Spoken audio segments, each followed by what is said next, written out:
Bonjour à tous, bienvenue dans l'autre direct. Ce matin, nous sommes bien à Lyon, ici au café L'Institution, mais nous allons nous évader en compagnie de Charles Edrich. Bonjour Charles. Bonjour. On va s'évader parce que vous êtes un aventurier, un globe-trotter. Voilà, donc sur tous les terrains du monde. Sur tous les terrains du monde, vous avez déjà participé à cette émission, il y a quelques mois en arrière. On nous a raconté justement votre parcours d'aventurier. Parce que vous avez débuté ça à l'âge de 45 ans, c'est ce que vous expliquiez à l'époque. Oui, exact. Oui, tout à fait. J'ai démarré ma passion d'aujourd'hui, maintenant il y a une dizaine d'années, à 45 ans. Alors, aventurier, globe-trotter, comment vous aimez qu'on vous qualifie? J'ai rien trouvé de mieux que sportif aventurier, parce qu'en même temps, je suis passionné de tout type de sport. Ça peut être aussi bien le tennis, l'ultra-trail, l'Ironman, donc ça me passionne, mais c'est pas vraiment de la grande aventure. Donc pour moi, sportif aventurier, c'est, à part si vous avez une idée... c'est déjà pas mal, sportif aventurier, tout terrain. Voilà. Un sacré palmarès, allez on va le rappeler, c'est bon pour l'ego, mais c'est surtout parce que c'est la réalité. Quel est votre palmarès? Alors, donc j'ai démarré avec la moto, Dakar Moto, enfin j'ai fait tous les rallyes de Coupe du Monde, Touquet, mais après Maroc, Tunisie, je termine 6e en 400 sur le Dakar. J'avais passé mon permis 10 mois avant. Après, donc, voile, record sur la traversée de la Manche, Transat anglaise, Vendée Globe, ensuite montagne, je suis au sommet de l'Everest par la voie chinoise, premier au pôle Nord.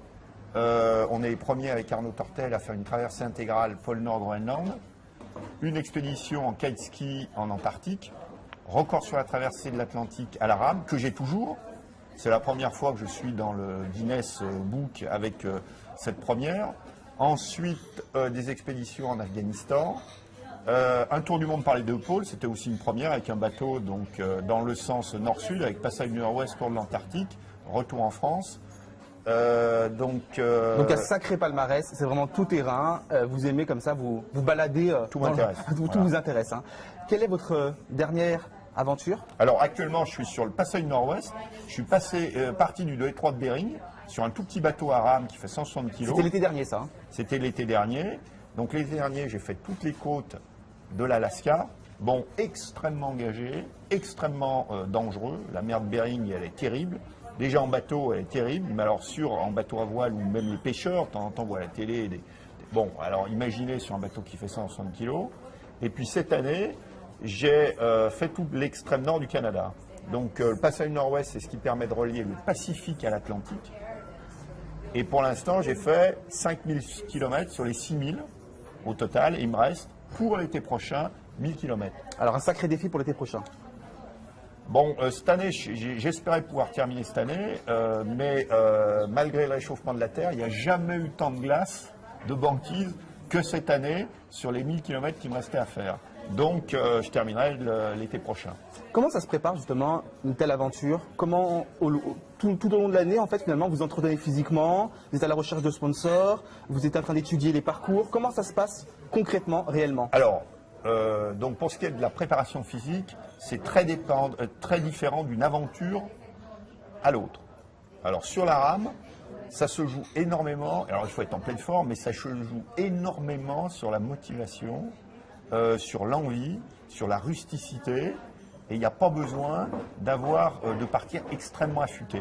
Je dirais même qu'il vaut mieux que j'ai 3-4 kilos de trop, parce qu'il fait froid, c'est très dur. C'est plus d'un point de vue mental que ça se joue?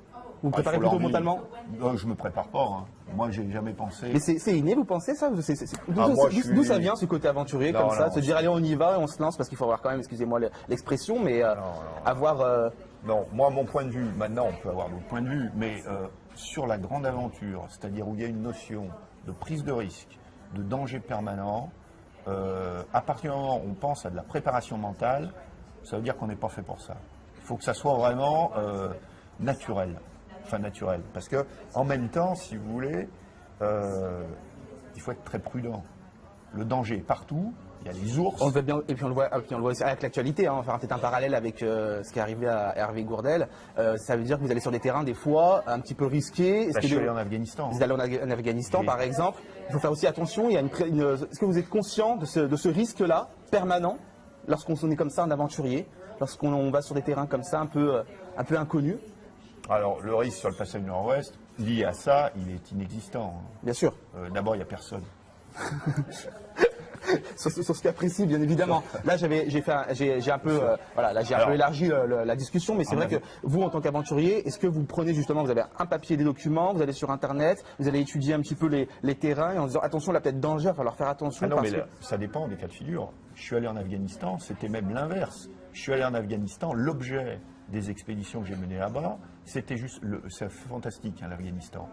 C'est l'Himalaya. On peut skier, il y a des montagnes extraordinaires. Fantastique, pardon, mais c'est risqué.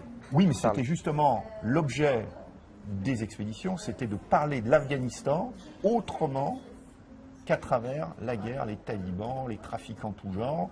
Alors c'était risqué, oui, on a skié et moi j'avais recruté un Afghan, si on peut dire, et ça a permis de parler de l'Afghanistan donc sous une autre forme, et puis grâce à ça, il est devenu président de la fédération afghane de ski et d'alpinisme.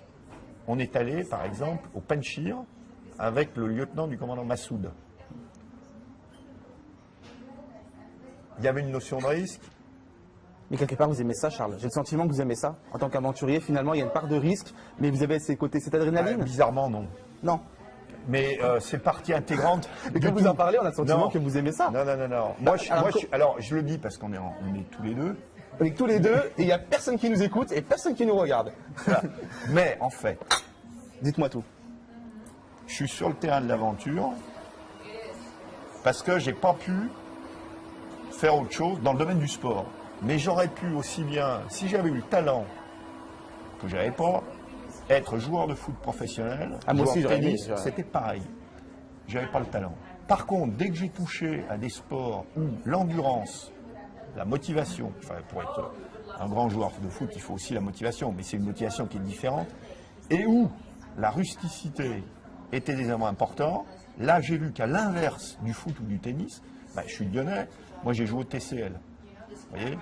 Bon, j'étais pas doué. Je joue toujours, hein, je suis classé, mais j'ai pas de talent, je vais pas vite, je me déplace tout doucement comme un escargot.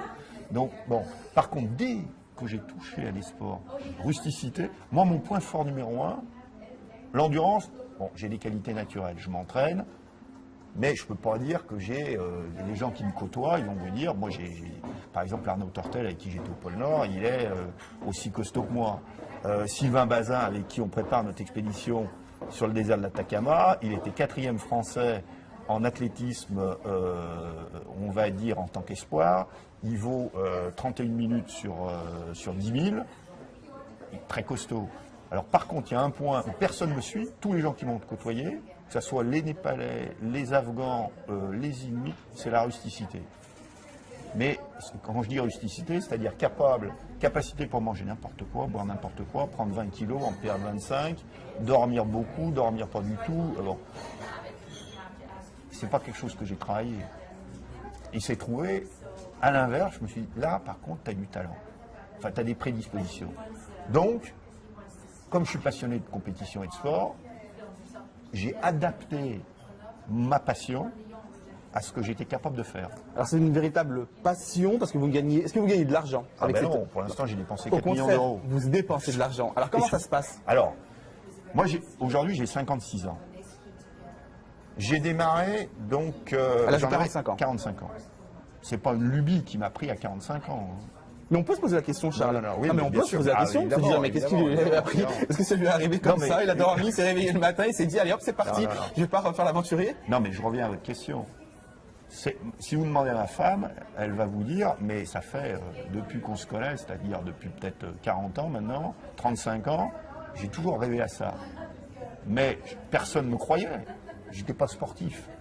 Les gens disaient, oui, mais il veut devenir numéro 1 mondial du sport aventure, en tout cas, évoluer au meilleur. Grosso modo, et la marmotte, elle met chocolat dans le pédale, quoi. Voilà.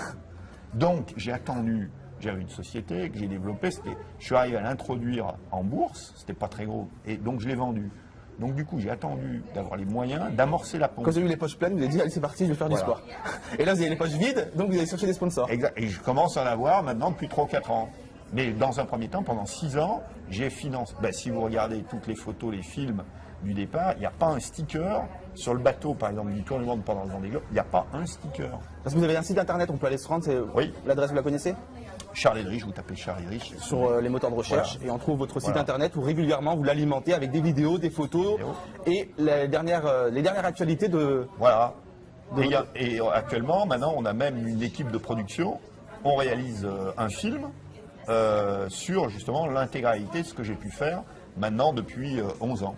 Comme vous êtes bavard, l'émission est presque arrive à la fin, on arrive à la fin de cette émission. Votre dernière actualité, votre prochaine actualité pour rappeler aux Lyonnais qui nous regardent? Ben alors, je suis revenu il y a 10 jours. Là, je me prépare pour boucler le passage nord-ouest. Et avant ça, pour ne pas perdre trop de temps, désert de l'Atacama avec Sylvain Bazin. On va essayer d'être les premiers à faire une traversée sans ravitaillement, autonome, du désert de l'Atacama. Le désert de l'Atacama, nord du Chili, Bolivie, Pérou, Argentine. Là, vous nous faites envie là. Caractéristique, vous le savez, du désert de l'Atacama. Du tout. C'est le C'est plus pour ça que je vous ai invité. sec du monde. Le plus sec du monde. Et ben voilà, Et en le plus, on plus a, haut du monde. mais alors, on a voyagé ce matin et on a appris des choses. C'est magnifique. Bah, c'est un plaisir. Merci beaucoup, Charles. Merci beaucoup. Charles Edrich, d'avoir accepté Merci. notre invitation. Merci à vous de nous avoir suivis. Demain, vous retrouvez Christelle Monteagudo à cette même place. Bonne journée à tous.